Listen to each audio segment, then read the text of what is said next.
कोणाकडे द्यायचं आहे? कोणाकडे द्यायचं आहे? कोणाकडे जायचं? पप्पांकडे का मम्मीकडे?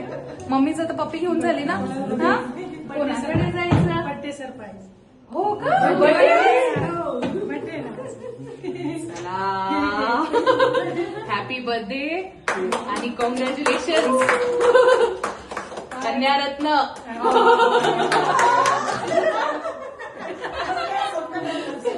सेम तुमच्यासारखी दिसायला, डोळे बिळे नाक एकदम.